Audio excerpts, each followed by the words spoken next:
राजस्थान सरकार ने कहा है कि वो एसआई भर्ती रद्द नहीं करेगी। सब कमेटी की रिपोर्ट एडिशनल एफिडेविट के साथ कोर्ट में रखी गई है। कैबिनेट सब कमेटी ने भर्ती नहीं रद्द करने की सिफारिश की है, जिसे मुख्यमंत्री कार्यालय ने अप्रूव कर दिया है। इसके बाद कोर्ट ने सभी पक्षों की रिपोर्ट कॉपी देने के निर्देश दिए हैं। 7 जुलाई को फाइनल सुनवाई होगी। सरकार ने हाई कोर्ट में कहा है कि हम इस स्टेज पर भर्ती को रद्द नहीं कर सकते।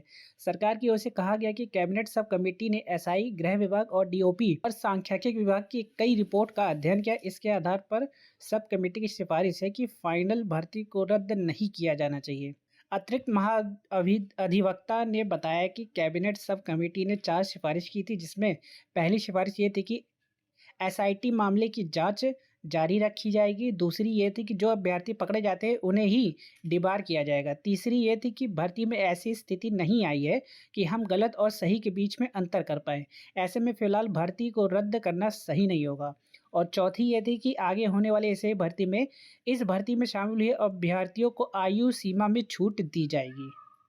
यानी जो अब अगली भर्ती होगी उसमें आयु सीमा में छूट देने की बात कही गई है। सरकार ने ये कहा है कि अगर भर्ती को रद्द किया जाता है तो बड़ी संख्या में निर्दोष अभ्यर्थियों के साथ गलत होगा। राज्य सरकार का यह निर्णय सही है। भर्ती रद्द होती है तो कुछ लोगों की गलती का खामियाजा सभी को उठाना पड़ता है, ऐसा सरकार ने कहा है।